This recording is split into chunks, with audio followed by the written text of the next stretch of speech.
पूरे देश में आदिवासी समाज के द्वारा आदिवासी दिवस के रूप में मनाया जा रहा है। इस कार्यक्रम के हमारे आदिवासी समाज के आयोजक भाई नितेश जी, अरविंद जी, विक्रम जी, रावत जी, रतन जी और आदिवासी समाज के सभी उपस्थित मेरे आदिवासी भाइयों बहनों, सबको राम राम। भाइयों बहनों, यहां पर मंच से बहुत देर पहले बात हुई होगी। अब क्या क्या बात हुई, क्या क्या चर्चा हुई, मैं थोड़ा सा लेट हो गया, लेकिन भाइयों बहनों मैं आप सबको कहना चाहता हूं, इस देश को आजाद हुए करीब 75 वर्ष हो गए। 75 वर्ष के बाद आज आदिवासी भाई बहन बहुत अच्छी जगह है। मैं भी आदिवासियों के बीच में बड़ा हुआ। मैंने अलीराजपुर जिले के सारे गांव देखे, मोहल्ले भी देखे। मैं 25 साल पहले से घूम रहा हूं इस अलीराजपुर जिले में, लेकिन आज मुझे कहते प्रसन्नता होती, आज आदिवासी भाई और बहन मजबूत हुए हैं। उसका एक ही कारण है कि हमारे आदिवासी भाई बहन शिक्षित हुए हैं। और मैं आपसे कहना चाहता हूं, मेरे आदिवासी भाई बहन, जो बच्चे पढ़ रहे, बेटियां पढ़ रही है, उनको इस अवसर पर हमको संकल्प लेना चाहिए और लक्ष्य तय करना चाहिए कि मैं पढ़ूंगी, लिखूंगी, पढ़ूंगा और मैं ये बनूंगा।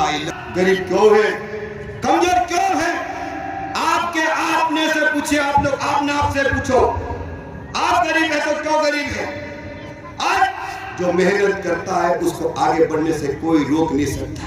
और मैं आपको विश्वास दिला रहा हूं और मैं कहना चाहता हूं, ऐसे कई लोग अलीराजपुर में हैं, आज सम्मान प्राप्त करके बैठे हैं। अलीराजपुर जिले के हमारे 5 IAS कलेक्टर हैं। उनके जीवन के बारे में आप लोग पढ़िए, उनके माता पिता के बारे में समझिए, गांव के बारे में समझिए, परिवार के लोग कैसे थे आप लोग विचार करिए। और उन लोगों ने कैसी परिस्थिति में पढ़ाई करके आज पूरे प्रदेश में नाम रोशन कर रहे हैं कि आज हम नहीं कर सकते। और हम लगातार जनता के बीच में रहते हैं। आज आप लोग देखते होंगे, नेता के बारे में लोगों को बोलना सबसे आसान है। नेता को गाली भी देते हैं, लेकिन नेता का जो सम्मान है वो दुनिया चुनती है, जनता वोट डालती है। 5 साल में हम जनता के बीच में जाते हैं और जनता के बीच में हम रह के जो काम करते हैं उसका परिणाम मिलता है। उसके कारण आज मैं विधायक हूं, मैं मध्य प्रदेश में मंत्री हूं, मेरी धर्मपत्नी आज लोकसभा में सांसद है। मेरे भाइयों बहनों, आप लोगों के कारण। लेकिन मैं आप सब भाइयों बहनों से कहना चाहता हूं कि एक उंगली अगर किसी पे उठती है तो 3 उंगली हमारे सामने होती है। और वो उंगली कहती है कि दूसरे के ऊपर उंगली उठाने से पहले अपने गिरेबान में झांको। और इसलिए आप सब भाइयों बहनों से कहना चाहता हूं, अगर जनप्रतिनिधि तो जनप्रतिनिधि का दायित्व ईमानदारी से निभाएगा, उसमें कोई कमी नहीं आएगी। मैं आपको कह रहा हूं, मैं विधायक अलीराजपुर का, मैं 25 साल से अलीराजपुर की जनता की सेवा कर रहा हूं, अलीराजपुर जिले की जनता की सेवा कर रहा हूं। मुझे पता है अलीराजपुर जिले में मुझे क्या करना है, अलीराजपुर के किस गांव में क्या तकलीफ है मुझे पता है, और मैं लड़ रहा हूं।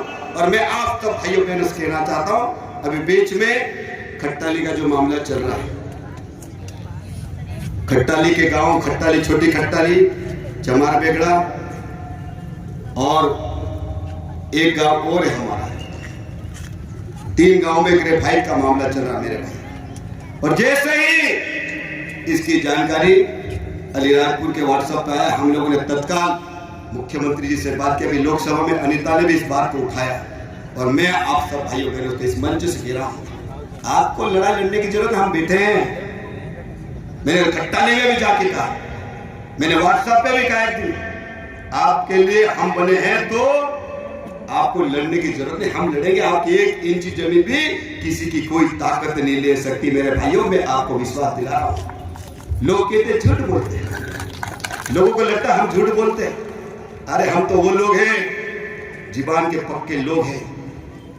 अगर एक बार जीवान में कह दिया कि होगा तो होगा, जीवान करने वाले लोग हैं और जीवान करने के बाद बदलने वाले लोग नहीं है। और इसीलिए मैं आप सब भाइयों बहनों को कहना चाहता हूं कि आदिवासी समाज के इस दिवस के अवसर पर आपको घबराने की जरूरत नहीं है। मध्य प्रदेश की सरकार ने हमको अधिकार दिए। आज पैसा एक्ट कानून लागू है। आप लोग पैसा एक्ट कानून को पढ़िए, पैसा एक्ट कानून। और इसलिए मैं आप सब भाइयों बहनों से कहना चाहता हूं घबराने की जरूरत नहीं। दूसरी बात, यहाँ पे मेरे भाई बहन बहुत सारे कर्मचारी है, शिक्षक है, पटवारी है, सचिव है, रोजगार सहायक है, आंगनबाड़ी कार्यकर्ता है। मैं सब भाइयों बहनों से कहना चाहता हूँ, मैंने पहले ही कहा कि उंगली एक उठ के सामने तीन रहती है। हम सब मास्टर 4 घंटे पढ़ाना चाहिए। तनख्वाह मिल रही है 1-1 लाख, 70,000, 80,000, 90,000 का तनख्वाह मिल रही है। क्या मास्टर हमारे समाज का जिस स्कूल में उसको नौकरी दी है वहां से तनख्वाह मिल रही है, वो मास्टर हमारे आदिवासी भाई बहन के बच्चों को पढ़ा रहा क्या? सबसे पहले वहां देखना। और जितने भी भाई बहन शिक्षक में बुराई नहीं करते, लेकिन जब हम हमारे समाज की बात करते हैं तो सबसे पहला दायित्व हमारा है कि हमारा कर्तव्य क्या है। हमको सरकार तनख्वाह देती है। अगर हमारे मास्टर सोच ले कि हम बच्चों को पढ़ाएंगे, बच्चे किसके? आदिवासी के बच्चे, हमारे परिवार के बच्चे, कोई के मामा के बच्चे, कोई के काका के बच्चे, कोई के बहन के बच्चे, किसके बच्चे? हमारा दायित्व। और मैं आप सब भाइयों बहनों से कहना चाहती हूं, हमको संकल्प। आप मुझे बताओ, आज प्रधानमंत्री जी को मालूम है क्या है अलीराजपुर जिले के कौन से गांव में क्या हो रहा मालूम है? मुख्यमंत्री जी को मालूम है कौन से गांव में क्या तकलीफ मालूम है? लेकिन जितने भी चुने हुए हमारे छोटे सरपंच, उप सरपंच, पंच, विधायक, सांसद और जिनको जो काम दिया, शिक्षक है, पटवारी है, डॉक्टर है, इंजीनियर, सब लोग ईमानदार से काम करें तो इस जिले को आगे बढ़ने से कोई रोक नहीं सकता। मेरे भाइयों बहनों, कोई रोक नहीं सकता। लेकिन सबको ईमानदार बनना पड़ेगा और बच्चों का भविष्य बनाना सबसे पहले शिक्षक का आगे पड़ेगा। और मैं आप सब भाइयों बहनों से एक ही बात कहना चाहता हूँ कि समाज की जब बात करते हैं सबसे पहले हमारा दायित्व आता है। और मुझे विश्वास है कि आप इस दिवस से संकल्प लीजिए भाइयों बहनों कि हमारा जो दायित्व हम पूरा करेंगे। कभी कभी देखते हैं, आज बताओ अलीराजपुर जिला कितना छोटा है। अलीराजपुर जिला 1 घंटे में कोई से भी कोने में जा सकता है। 1 घंटे में कोई से भी कोने में, अलीराजपुर साहब जाओ, 1 घंटे में कोई से भी कोने में जा सकता है। आज बताओ बहुत सारे हमारे लोग जो सेवा करने वाले लोग कहते हैं कि बहुत दूर है, सब कैसे जाए। आप मेरे को इंदौर में बच्चे पढ़ते कितने दूर जाते भाई? आज इंदौर में रहते 20-20, 30-30 किलोमीटर लोग रहते हैं, फिर क्या कहते हैं कि मैं इंदौर पढ़ रहा हूँ। पर इंदौर रहते उन बच्चों को पूछोगे आप पढ़ने के लिए कितने दूर जाते हैं?